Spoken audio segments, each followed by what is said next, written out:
بسم اللہ الرحمن الرحیم۔ السلام علیکم دوستو، آج کی ویڈیو میں ہم حضرت عزیر علیہ السلام کی موت کے بعد دوبارہ زندہ ہونے کا واقعہ شامل کر رہے ہیں۔ تو آئیے دوستو ویڈیو کو شروع کرتے ہیں۔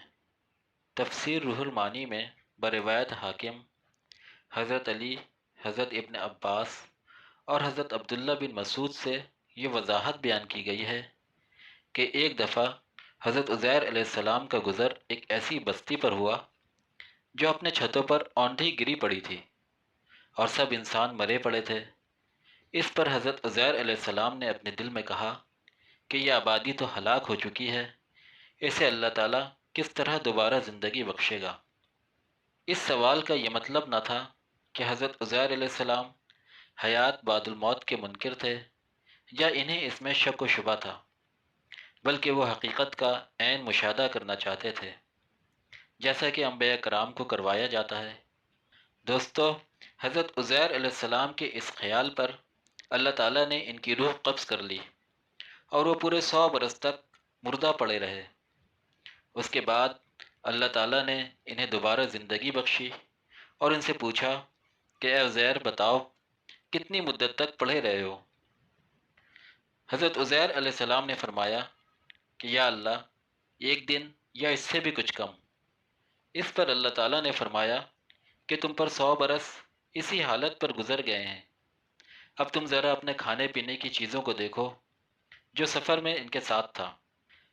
دوستو، جب عزیر علیہ السلام نے اپنے کھانے پینے کی چیزوں کو دیکھا تو اس میں ذرہ برابر بھی تغیر نہیں آیا تھا، جو کا توں تازہ رکھا ہوا تھا، جبکہ دوسری طرف جب ان سے کہا گیا کہ اپنے سواری کے کھچر کو دیکھو تو اس کی ہڈیاں بوسیدہ ہو گئی تھیں۔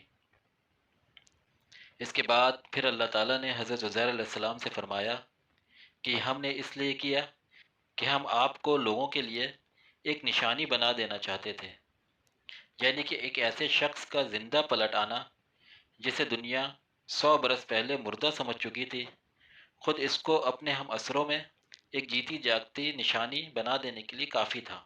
اسی واقعے کو سورۃ البقرہ آیت نمبر 259 میں اس طرح فرمایا گیا کہ پھر فرمایا، اے عزیر، تم دیکھو اپنے خچر کے اس بوسیدہ ہڈیوں کو کہ ہم کس طرح اٹھا کر گوشت پوست اس پر چڑھا دیتے ہیں۔ چنانچہ آنن فانن خچر زندہ ہو کر سامنے آ گیا۔ یہ دیکھ کر حضرت عزیر علیہ السلام نے کہا کہ میں کامل یقین رکھتا ہوں کہ اللہ ہر چیز پر قادر ہے۔ دوستو، اس کے ساتھ ہی آج کی ویڈیو ختم ہوتی ہے۔ اللہ تعالیٰ سے دعا ہے کہ وہ ہماری غلطی اور خامیوں کو معاف کرے اور ہماری کاوشوں کو اپنی بارگاہ اقدس میں قبول و مقبول فرمائے۔